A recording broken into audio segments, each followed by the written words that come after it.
If your UK garden's weather drama is driving you nuts, a new podcast has a plan. Yeah, the new normal means floods one minute and heat waves the next. The old rules are out.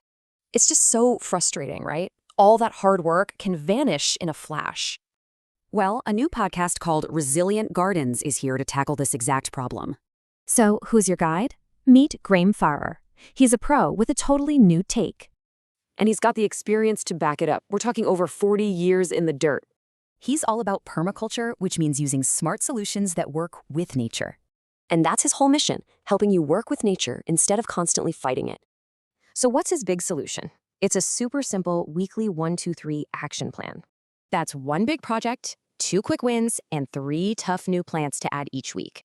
And look, this isn't just a few tips. It's a whole new way of thinking. Basically, we're swapping grueling chores for low maintenance and helping our gardens truly thrive. Because the goal here is a garden that's tough, resilient, and absolutely beautiful. Okay, so how do you get started with all this? Let's get right to it. You're looking for the Resilient Gardens podcast. It's the low-maintenance garden show. Get this in your calendar now. The very first episode drops on March 5th. So find it on your favorite podcast app and hit that follow button right now. So that leaves one big question. What's the first step you'll take for your garden?